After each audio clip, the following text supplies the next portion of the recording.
দর্শক, সিলেটে কৃষকের হাট উদ্বোধন করেছেন বাণিজ্য মন্ত্রী।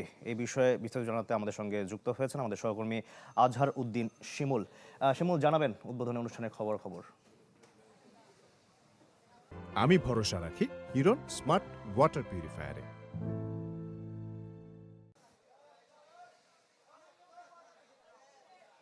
দেখুন শাকিল, কিছুক্ষণ আগেই এখানে কৃষকের হাট উদ্বোধন হয়েছে এবং এটি উদ্বোধন করেছেন বাণিজ্য মন্ত্রী খন্দকার আব্দুল মুক্তাদির। এবং সিলেটে কিন্তু এটা প্রথমবারের মতো উদ্বোধন হয়েছে যাতে কৃষকরা সরাসরি যারা ভোক্তা রয়েছেন তাদের কাছে তাদের যে উৎপাদিত পণ্য তা বিক্রি করতে পারেন। এবং আমরা দেখেছি যে কিছুক্ষণ আগে উদ্বোধন হয়েছে, উদ্বোধনের পরপরই যারা ক্রেতারা রয়েছেন এই এলাকার তারা আসলে এখান থেকে পণ্যগুলো ক্রয় করে নিচ্ছেন। এবং যারা ক্রেতারা রয়েছেন তারা বলছেন এখানে টাটকা তারা আসলে সবজি পেয়েছেন। অন্যান্য সময় দেখা যায় যে তারা যেসব এলাকা থেকে সবজি সংগ্রহ করেন সেটা কয়েকটি হাত বদল হয়ে আসে, যার ফলে অনেকটাই টাটকা সবজি পাওয়া যায় না। এবং এখানে যারা কৃষকরা আসছেন তারা বলছেন তারা দীর্ঘদিন ধরে আসলে যারা মধ্যস্বত্বভোগী রয়েছেন তাদের কাছে প্রতারিত হচ্ছেন।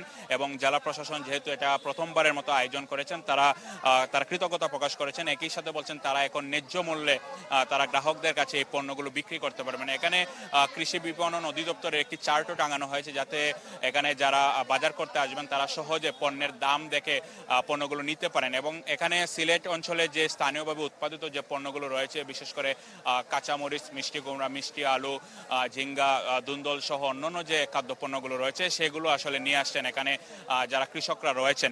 এবং দীর্ঘদিন ধরে কিন্তু একটি সিন্ডিকেট রয়েছে, সিন্ডিকেটের কারণে আসলে ভোক্তা এবং যারা আসলে বিক্রি করেন তারা উভয় আসলে প্রতারণার শিকার হন। এবং এখান থেকে আসলে যিনি উদ্বোধন করেছেন বাণিজ্য মন্ত্রী, তিনি ঘোষণা দিয়েছেন যেহেতু সিলেটের টিলাগড় এলাকায় এটি আনুষ্ঠানিকভাবে উদ্বোধন হয়েছে, সিলেটের যে অন্যান্য এলাকাগুলো রয়েছে সেই সব স্থানেও আসলে যারা স্থানীয় পর্যায়ে কৃষক রয়েছেন তারা যাতে এইরকম কৃষকের হাটে এসে তাদের পণ্যগুলো বিক্রি করতে পারেন সেজন্য তারা আসলে উদ্যোগ নেবেন বলে আমাদেরকে জানানো হয়েছে। শাকিল। জি, ধন্যবাদ আপনাকে।